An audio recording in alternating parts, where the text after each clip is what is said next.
Hi, fellow future RNs. Question of the day. A crisis is a turning point in an individual's life that produces an overwhelming emotional response.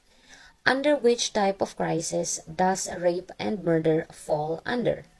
A. Maturational, B. Adventitious, C. Situational, or D. Developmental crisis.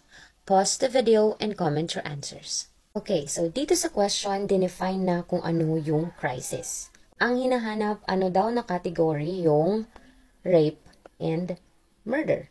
Crises occur in response to a variety of life situations and events and fall into three categories. So, meron tayong tatlong categories ng crisis. Okay, so yung first two options na i-eliminate natin dyan ay your maturational and developmental crisis. Why? Dahil itong dalawang to ay magkapareho lamang. Ang maturational crisis, or sometimes called your developmental crisis, are predictable events in the normal course of life. Ito ay mga normal na events, expected na events sa ating buhay na pwede pa rin magdulot ng anxiety sa atin. For example, kapag mag-aasawa tayo or getting married.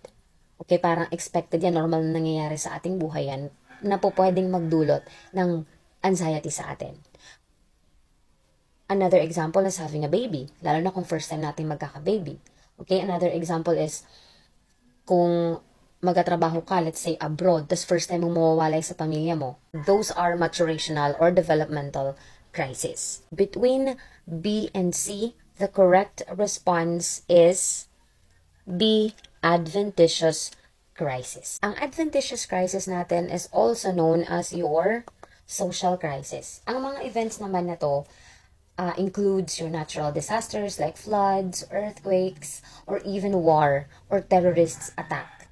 And also kasama dito yung ating violent crimes like your rape and murder. And yung situational crisis naman are unanticipated events or sudden events that threaten the individual's integrity. Ito naman yung mga hindi natin ina-expect na mga pangyayari sa buhay natin.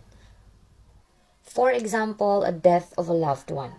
Okay, another example, kapag nawawalan ka ng trabaho or loss of a job, or physical or emotional illness ng individual mismo, yung ikaw mismo yung nagkakasakit, or yung family member. Okay, these are unanticipated events or also called your situational crisis. That's all, fellow future RNs. I hope you learned something today. And good luck po sa mga magte-take ng nursing board exam ngayong May. Especially po doon sa mga kaklase ko. Mga ante, ilaban nyo, kayang-kaya nyo yan. Bye!